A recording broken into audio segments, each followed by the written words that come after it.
லைட்டாக. இன்றைக்கி நம்ம வீட்டில் ஆட்டுக்கறி குழம்பு எப்படி வைக்கிறோன்னு பார்க்கலாம். கறியை வேக வச்சுட்டேன்.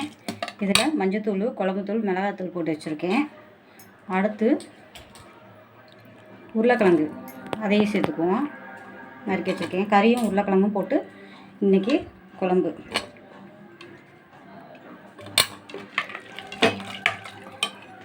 இது லைட்டாக ஃபோன் எடுத்துக்கலாம். இப்போ அரைச்சி வச்சுருக்க தேங்காவை சேர்த்துக்கலாம். இப்போ நம்ம தேங்காய் சேர்த்தாச்சு. இப்போயே குழம்பு நல்லா இருக்குது. இதில் வந்து நாங்கள் 1/2 கிலோ கறி போட்டிருக்கேன். 1/2 கிலோ கறிக்கு ஒரு 150 உருளைக்கிழங்கு போட்டிருக்கேன். இஞ்சி பூண்டு வதக்கியாச்சு. இதில் கிராம்பு, சோம்பு, வெங்காயம், தக்காளி, கருவேப்பிலை, இஞ்சி பூண்டு பேஸ்ட்டு சேர்த்து வதக்கி வச்சுருக்கேன். இதையும் அதில் சேர்த்துக்கலாம். இஞ்சி பூண்டு வெங்காயம் எல்லாம் வதக்குனதை கறி குழம்புல சேர்த்தாச்சு.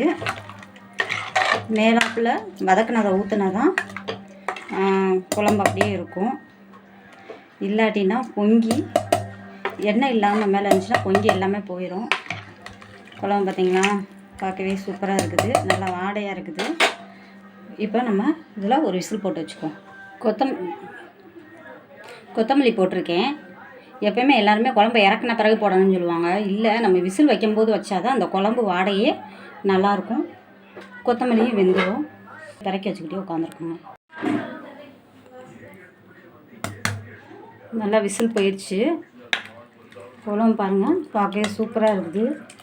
இப்போ நம்ம இட்லியில் ஊற்றி கொஞ்சம் நேரம் வடச்சட்டியில் மாற்றி கொதிக்க விட்டுட்டு அப்புறம் இட்லியில் ஊற்றி சாப்பிட்டு பார்ப்போம். இது கறி மசாலா இறக்கும் போது லாஸ்ட்டு போட்டால் தான் அந்த குழம்பே டேஸ்ட்டாக இருக்கும். அடுப்பு அமர்த்தும் போது தான் அந்த பொடியை போடணும். போட்டு அப்படியே ஒரு 5 நிமிஷம் அடக்கி வச்சிடணும். குழம்பு ஊற்றி சாப்பிட்டா சூப்பராக இருக்கும். இட்லியில் குழம்பு ஊற்றிருக்கோம். எப்படி இருக்குன்னு டேஸ்ட்டு பார்ப்போம்.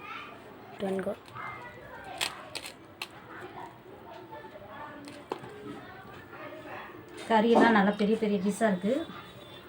சூப்பராக இருக்குது.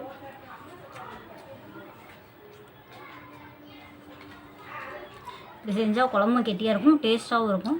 இப்படி ட்ரை பண்ணி பாருங்கள்.